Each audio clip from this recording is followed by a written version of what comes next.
Hey, welcome or welcome back to my channel. I'm Don, and today's video is going to be all about applying to social work jobs. If you are new to this channel, please be sure to hit the subscribe button and be sure to turn on your notification button so you can be notified of more videos like this. And for daily updates, be sure to follow me at Donzel Post on Instagram. I feel like this is such an important topic because social work is such a broad field, and that's one of the things that I actually love about social work. I love that there are so many areas that you can work in. We are typically hosted minus mental health settings, so we're typically working with other professions, like we're hosted in schools that's primarily ran by educators. We're hosted in healthcare that has a hierarchy system of physicians and nurses and things of that nature. So we are used to adapting in various settings, and that's one thing that I love about the field. And so that is kind of a strength that you can use to your application. So the first thing that I'll say about applying to social work jobs and kind of the importance of being competitive for a social work job is discussing your flexibility and versatility. Social work jobs love to see that you are able to adapt to change.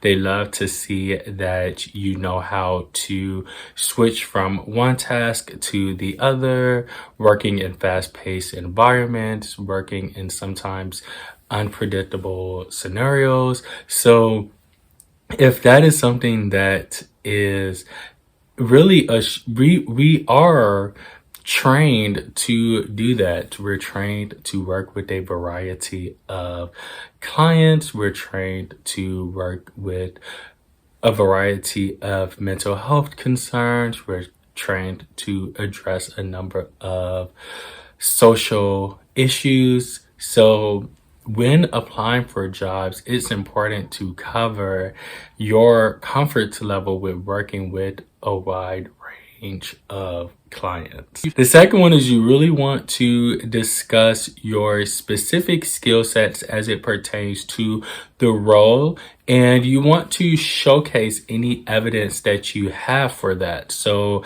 if you are interested in schools or working with students, then showcase any projects that you have working with students, working with students who are school age. So for instance, when I wanted to transition into the schools, I was working in integrated care at the time. So I discussed working with school age students in that program and how we discussed a variety of issues that arise in the school settings, such as bullying, such as interpersonal relationships, academic concerns, career exploration.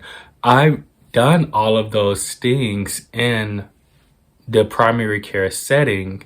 So discussing that and sharing how I have experience working with students about these issues really made me competitive, and it made sense for me to transition to schools full time with me having enjoyed that work. So it's important to connect your experience to whatever it is that you're trying to pursue next. It could also be any advanced trainings that you received. So if you participated in a certificate program, or you took a particular sequence of courses, or you have a specific concentration in grad school, then those are all things that you want to highlight. The next thing that I would recommend is creating a portfolio. Now, your portfolio doesn't have to be 1,000 pages long, but it should showcase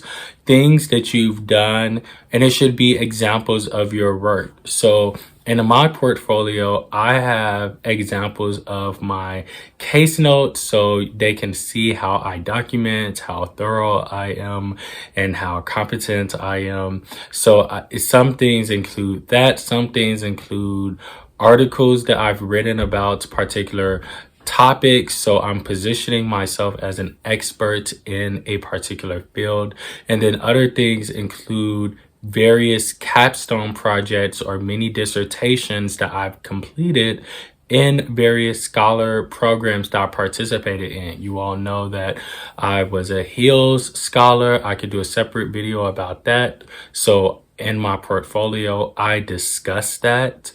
And I also discuss the work that I did as an expert scholar. I discussed the work that I did as a Stanford mini fellow as well. So all of those things you want to be able to pull together. And even if it's not a physical portfolio, it should be a verbal portfolio that flows naturally in a conversation that makes you even more competitive. Your portfolio can also be various works that you've done post MSW. For instance, my portfolio from my last job, I showed, my administrative experience and different policies and procedures that I implemented, that I constructed, different documents that I created, different forms. I also showed all of the varying groups that I'd created and facilitated. So anything like that can help with your portfolio, help with your experience and things of that nature. The next thing is quantifying your work and showing results. So there's a difference between saying that you helped people with depressive symptoms versus measuring how you've decreased those depressive symptoms. So there's a particular way in which you can do that. And so it's important that you know how to quantify your work and speak about it in a substantial way, but also in a sustainable way, because many organizations are moving towards a results driven approach and prioritizing results. The last one is going to be your persona. I think that it's important not to have toxic positivity, but to be positive, to be, I don't want to go so far as to say charismatic, but to be friendly, to be somebody that a person wants to work around. You are spending 40 plus hours a week with this particular department or with this organization. A lot of people are going to have the degree, they're going to have the license. And so this is something that I think is important for you to really begin to center. It's important to center people and make sure that you are connecting with them, making sure that you are having genuine experiences with them, because that really sets you apart. When a person remembers who you are because of how you made them feel and because of just the connection that you all had, that goes a long way, and that speaks volumes. And that's not something that can be taught. That's just tapping into the motives, the, altruistic motives that you have, tapping into your motivation. So if you are, someone who is, maybe a bit more about their job and that's it, and you're not seeing the results that you want to see, I would encourage you to kind of reevaluate that and assess how you're showing up in interviews, assess how you're coming off on your cover letter, your resume, different things of that nature. So for me, many people probably would not advise this, it was something that was not done when they created my resume in graduate school. But I have my picture on a professional headshot on my portfolio, and I have a color scheme that is warm and inviting, and that's appealing and aesthetically pleasing. And that's worked for me because I'm a black man, and some people hide their face to kind of avoid being discriminated against. But for me, I want you to know that I'm black. So you can really just not bring me on if that's not what you want to have. So for me, I think that it really works to my advantage because what you see is what you get. But also it's a really good headshot. I may embed a picture, but it's, the smile, the color scheme, it really, my clothing that I chose for the photo, they're getting a sense of, okay, this guy knows how to dress professional. He knows how to, he looks warm and friendly. And those are all things that can speak to your advantage. And even the language that you use in your cover letter, in your resume, can be things that can make or break your application. I remember for one job, and I'll stop here, but it was for a selective admissions lab school.